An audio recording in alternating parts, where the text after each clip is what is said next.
Coming up on the next episode.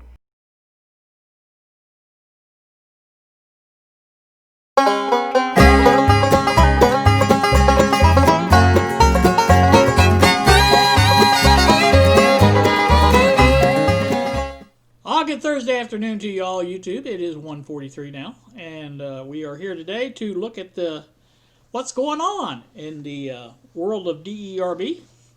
And there are a few things going on. One of the things is I've been, in addition to the changes I've talked about with the floor mat and the new chair back in the shop area, I've decided to change the computer back there as well.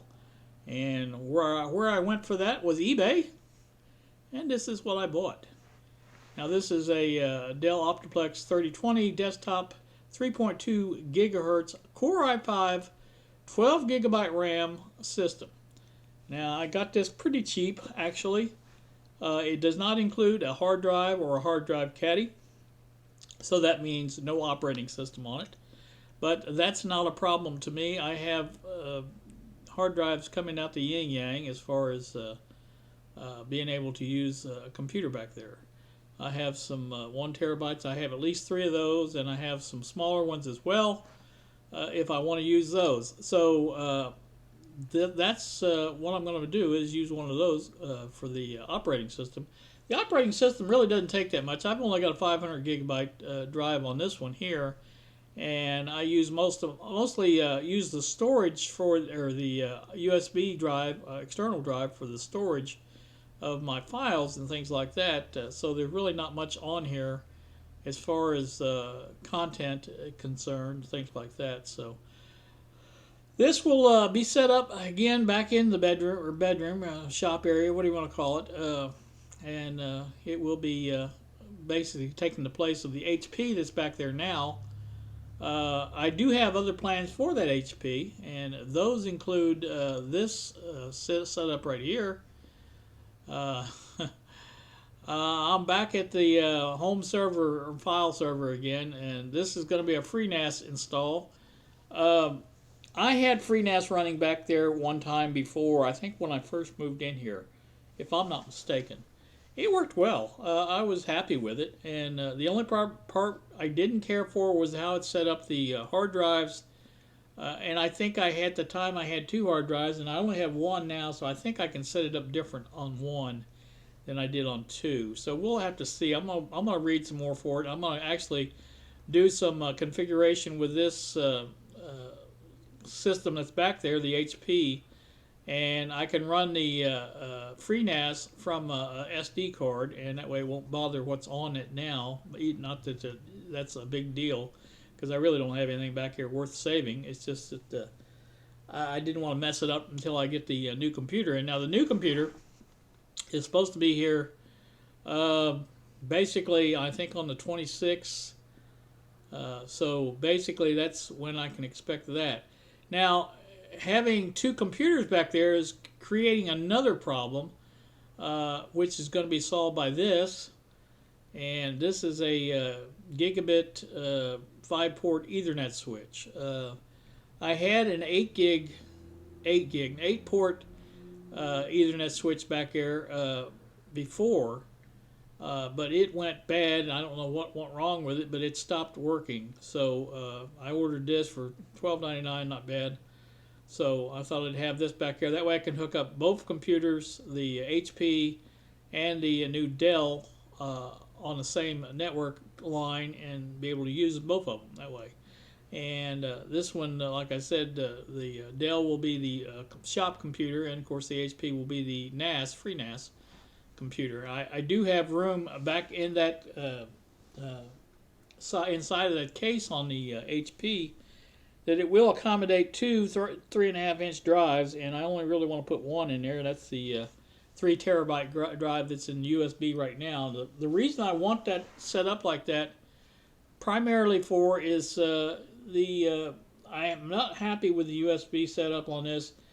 Just like this is the second time I recorded this, and one of the problems why it's the second time I recorded this is because when I went to access the USB hard drive to save this file, this MP4, it did not save it because it wasn't ready to go, and for some reason, sometimes that works, sometimes it doesn't. This was one of the times it didn't work. It didn't save it. It didn't do anything. Basically, locked up the screen capture program, and that was pretty much it. So I don't like that. I don't like the fact that it has to spin the drive up every time that you want to access it. That is really kind of defeats the whole purpose of having USB 3 for the speed and stuff like that, because you lose all your speed when you have to wait on the drive to spin up. That's stupid. I don't know who thought of that, and I'm sure it has something to do with the fact that it's a cramped situation. In other words, that's in a small space. There's no real flow of air in there to cool it off, and I'm sure that's probably why they do it that way. But at the same time, it defeats the purpose, really. I mean, it's stupid. You guys, anybody, the 1 terabyte drive I have, it doesn't do that. It works fine. It just hums right along, just works fine. But it actually has a fan on it. But like I said, this it's crazy. I don't know what to tell you. It doesn't work that good. So it was stupid. I kept thinking every time I would buy one of these, is the second or third one I bought of these cases, the USB 3 cases, and it does not mention the fact that it spins the drive down. And you have to really, really look at, and that's the way I did with this one. I looked and looked and looked and didn't see anything it said where it had hard drive power management, and come find out it does. So I don't think you can get one that's the USB 3 without the hard drive management or the power management, and that's stupid. Sorry, it's just stupid. So anyway, that's the drive that I'm going to put inside the FreeNAS computer, the HP, and it will be able to have its air in there, I'm sure, and it will be connected and stay on all the time.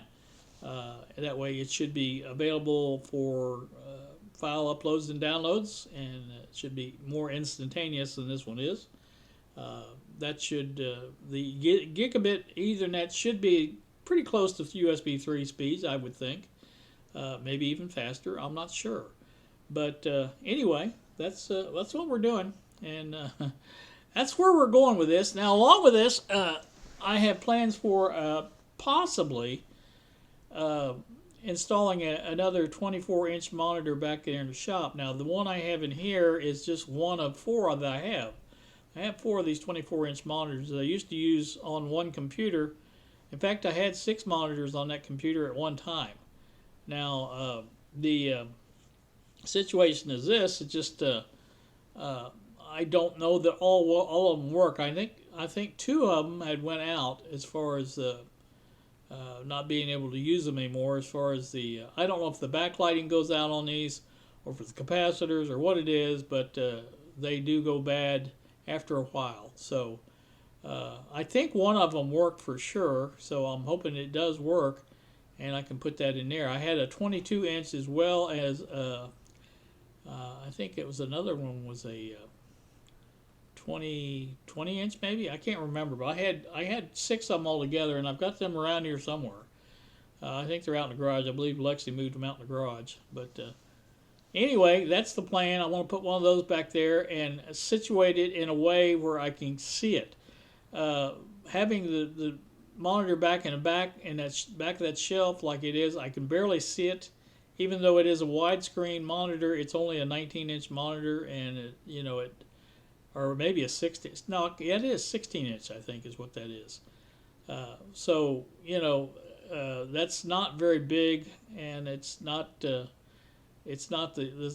like this. Now, when I get this 24-inch monitor back there, it will be pretty much the same as this setup right here that I'm looking at, and so it should be able to be seen as easily, or if not more easy. So that's the plan on that. Along with this plan comes the fact that I want to move my magnification lamp, the lighted one. I'm going to put that on the other side of the workbench, and it will be equally as accessible from that side as it is from the side it's presently on. So it's one side or the other. I'm in the middle, so it doesn't much matter which side it's on. It's just a matter of changing, some things around to get it over there. And once that's done, then that will be so much better. And that's at the same time that opens up a space there. I don't know how much you guys remember back there, but my original shelves are back there, and then the shelves I built on top of the tube caddy, or the tube tester bench that I built. There's a space in there that will accommodate at least the Dell, and possibly both the Dell and the HP in that space, and that's wasted space. It's one of those crumb catcher type spaces that catches everything, and nothing fits in there because it just really it's kind of hard to get to with that light there. So that's one of the reasons I'm changing that. Plus, it will give me more access to the monitor where I can see it better.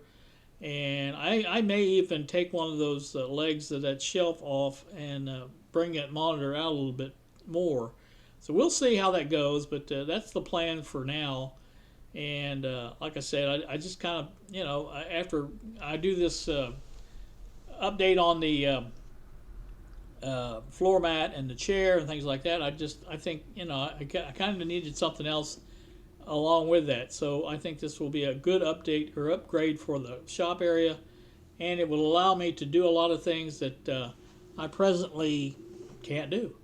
And mainly, we're making videos and things from the shop itself on the live videos, things like that, and that will help that a lot. And again, it's just a better situation all around, and that's what I want to do. So, like I said, this is probably my next step is getting this server going. I can run this on a SD card, and I can plug that into the HP back there now and do some experimenting with it, run that from that, and use the external hard drive that I have back there, the 1 terabyte, and that will allow me to set it up, see how it's going to work, and things like that, and I think that will be a good thing. So I think that's about it. I don't think I had much else to say, although I probably said more in the first one than I did the second one, but you know how it goes. You learn where to cut corners after you do it, I guess, and that's the way that's working. So, 3D printer. I have not done much on the 3D printer since I did the hinge the other day, and I did print another one of the hinges, but it broke too because that hinge pin hole that on the hinge itself were just too thin. They weren't thick enough to, if I hadn't have forced it, it probably wouldn't have broke, but I did force it and it broke. So it's less than, I think that thing is less than a 0.5 millimeter thick, so it needs to be at least 1 millimeter, maybe even 2, to be supportive of that hinge. So we'll get there. But like I say, it was just an experiment, and I was just playing around. So I haven't really printed anything today or yesterday, as a matter of fact, I don't think. So I guess that's as far as I went with that. So I guess you don't have to print something every day if you got one of those printers, but. Anyway, that's that, and you guys have a great day. Thank you so much for watching, and we will see ya.